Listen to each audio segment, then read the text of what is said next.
J'ai reçu plusieurs questions de la part de plusieurs Africains qui se demandent comment est-ce qu'ils vont faire pour lancer un business, sachant qu'ils n'ont pas de sous, sachant qu'ils n'ont pas d'argent, ils n'ont pas de capital de départ. Alors, dans cette vidéo, je me propose de partager avec vous 5 business à lancer en Afrique sans argent. Et ceci est très bien pour des personnes qui sont déjà en Afrique ou alors des personnes de la diaspora qui aimeraient aider des personnes de l'Afrique à pouvoir se lancer. Alors, ces business, je les conseille. Et ce sont des business que personnellement j'ai eu à pratiquer et je vous assure que ça marche.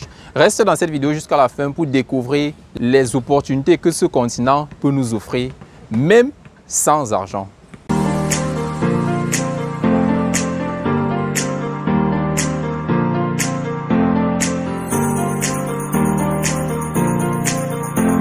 Salut à toi, bienvenue sur le Réveil de l'Afrique, ta chaîne. Je suis Olivier Dongué. Ici, je parle à tous les Africains et à toi en particulier, car convaincu du potentiel dont regorge notre continent ainsi que sa population, dont toi y compris, je vais t'aider à le découvrir si ce n'est déjà fait ou à le faire grandir davantage afin d'illuminer ce merveilleux continent qui a absolument besoin de chacun de nous pour montrer sa splendeur. Pour ce faire, je vais te demander 2 choses. La première, c'est de t'abonner à la chaîne, d'activer la cloche de notification pour toujours recevoir en priorité nos nombreuses futures publications. Et la seconde, c'est d'aller dans la barre de description, télécharger un tout petit livret intitulé « Les 7 raisons de croire au réveil de l'Afrique ». C'est un petit livret extrêmement riche qui te permettra de te donner un avant-goût de ce merveilleux potentiel et te montrer où est-ce que nous sommes en train d'y aller. Déjà, beaucoup de personnes pensent que c'est difficile de lancer un business sans argent. Beaucoup de personnes pensent que c'est carrément impossible de démarrer quelque chose sans argent. Je viens aujourd'hui pour vous dire non, car c'est possible.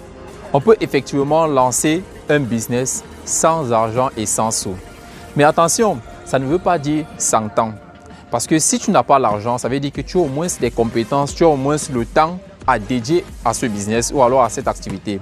Personnellement, si tu n'as pas d'argent, tu n'as pas de compétences, tu n'as pas de temps et tu n'as pas la volonté, alors ça sera vraiment très difficile. Parce que ce que je m'apprête à partager aujourd'hui, ce sont des activités qui nécessitent effectivement de votre temps, qui nécessitent effectivement de votre volonté. Car je suis sûr que si vous appliquez ça, vous allez percer un chemin, vous allez vous frayer un chemin que personne n'avait imaginé autour de vous. Le premier business, c'est le business de démarcheur. Ce business est extrêmement large et peut regrouper plusieurs activités. Dans ce présent cas, je vais juste prendre être démarcheur de vêtements et être démarcheur de volailles. Explicitement, ça veut dire quoi? Ça veut dire qu'il y a des personnes qui ont des boutiques, il y a des personnes qui ont des magasins. Généralement, en Afrique, on trouve généralement ça. On les appelle généralement les apacheurs. Ils sont au marché. Quand vous arrivez, ils vous approchent pour vous demander ce que vous aimeriez, pour vous faire des propositions. Et quand vous êtes d'accord, ils vous amènent dans un magasin. En réalité, ce n'est pas le magasin. Ils ne connaissent même pas comment est-ce qu'on a fait pour acheter cela. Ils ont juste un partenariat ou ils ont juste un contrat avec le propriétaire du magasin. Il ramène le client et il vous aide à faire un bon choix. C'est lui qui discute le prix avec vous et à la fin, il touche sa commission. Vous voyez un peu, ça c'est un petit business qui commence comme ceci et par jour, il peut se retrouver même avec 10 000, parfois même 15 000 de bénéfices. Puisqu'il n'a pas de capital, il fonctionne avec le capital des autres personnes. Vous voyez, et il y a également des personnes, pour le cas des volailles, il y a des personnes qui ont des grandes fermes, qui font des grands élevages, que ce soit l'élevage des poulets, des porcs, ainsi de suite. Vous pouvez tout simplement vous approcher de ces personnes et prendre des contacts avec elles pour pouvoir proposer leurs services, que ce soit aux vendeurs en détail, que ce soit dans des hôtels, que ce soit dans les restaurants, je ne sais où, pour commencer à faire du chiffre d'affaires. Je vous assure, c'est un business qui marche et qui marche très bien. Alors, je vous le conseille et c'est étendu comme ça dans plusieurs petites activités que vous pouvez jouer d'intermédiaire pour pouvoir vous frayer un chemin. Le deuxième business que je vous propose à pouvoir lancer en Afrique sans argent, c'est être courtier immobilier. En réalité, courtier immobilier, c'est quoi? C'est très simple. Il suffit juste d'entrer en contact avec des personnes, des propriétaires de maisons ou alors d'immeubles pour jouer d'intermédiaire. Vous laissez juste votre numéro de téléphone partout, vous mettez recherche d'une maison, maison à louer, vous mettez votre numéro de téléphone. Il y a des personnes qui vont vous appeler et c'est un business ou c'est une activité que beaucoup le font déjà et je vous encourage à le faire parce que c'est vraiment lucratif. Simplement parce qu'à chaque coup de fil, pour rencontrer la personne et faire des tours pour présenter vos différentes maisons, il y a une commission déjà que la personne vous verse. Ça, c'est sans compter si la personne va prendre le bien ou pas. Déjà, si la personne décide de prendre le bien, c'est-à-dire s'il décide d'acheter ou alors de louer, puisque tu as déjà un contrat avec le propriétaire, il va insérer ton montant à l'intérieur. Il y a des personnes qui touchent des commissions chaque mois sur des maisons qu'ils n'ont pas construites.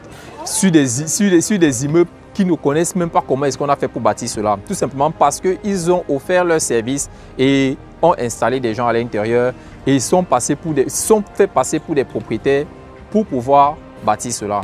Alors c'est un business très lucratif qui peut vous donner beaucoup de revenus. Le troisième business que vous pouvez lancer en Afrique sans argent, c'est être un agent de placement.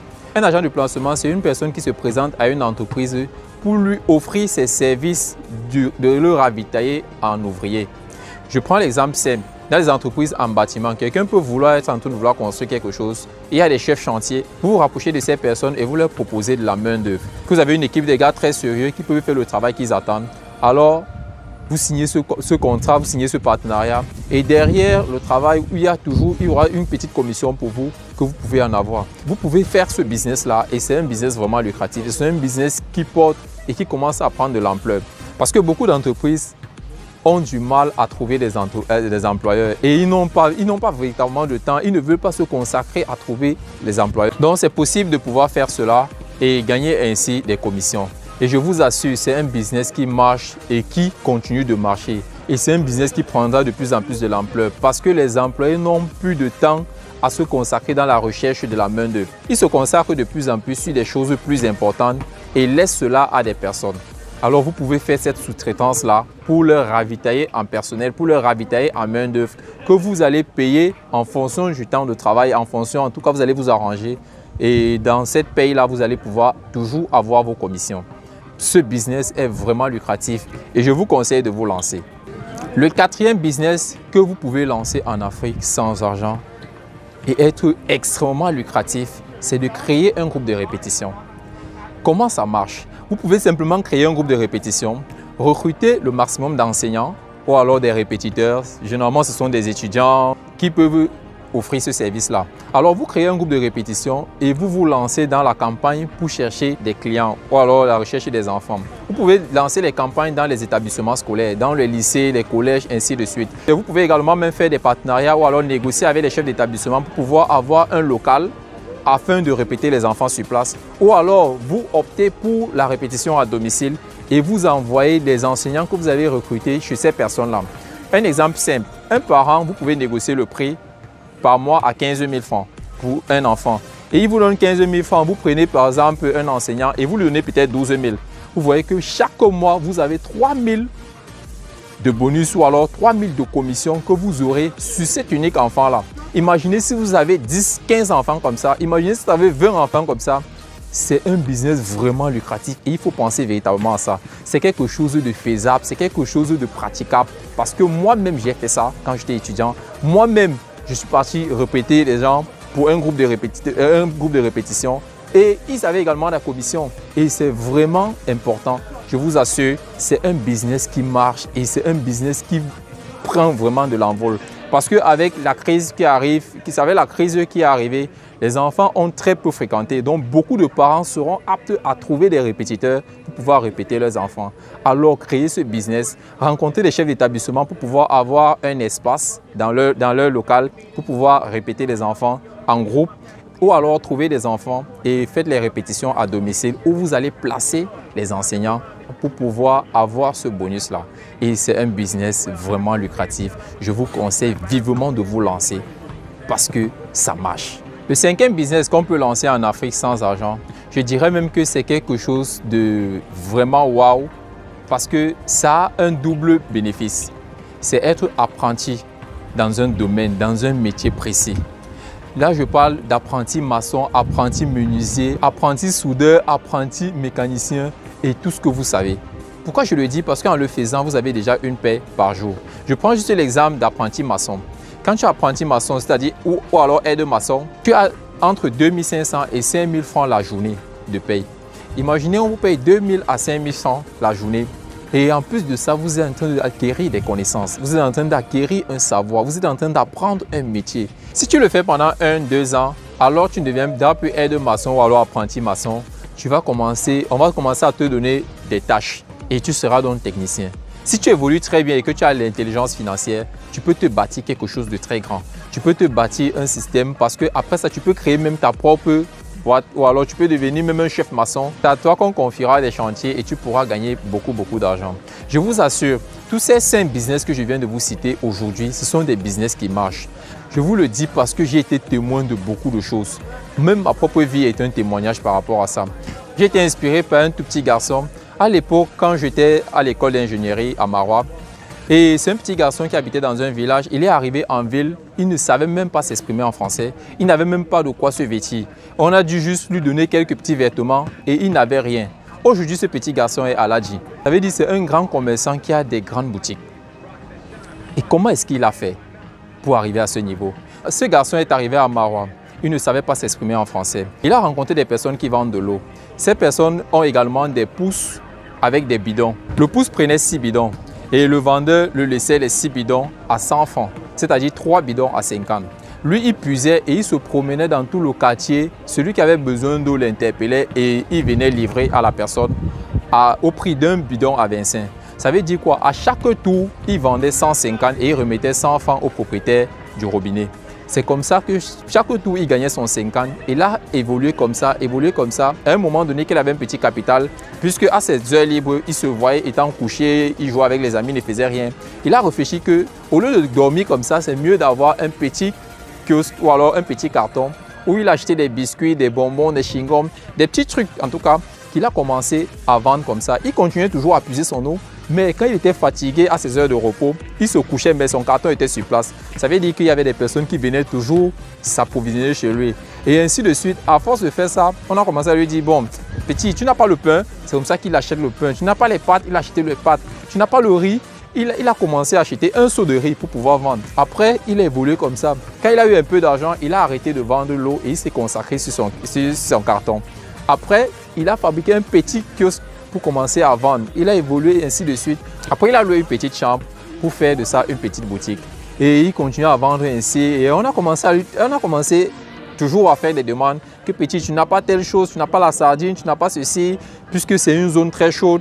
Mais tu n'as pas le frigo, on veut le mambo. C'est comme ça qu'il a acheté le frigo. Il a acheté sa petite télé. Après, il a acheté la moto. C'est maintenant avec ça qu'il partait faire ses courses. Il a évolué ainsi. Et après, il a demandé au propriétaire de la boutique s'il pouvait prendre toute la boutique. Alors on a retiré la séparation qu'il y avait pour lui donner toute la grande boutique. C'est comme ça qu'il a continué à avancer. Il a continué à avancer. À un moment donné, il a recruté un employé qu'il payait à la fin du mois.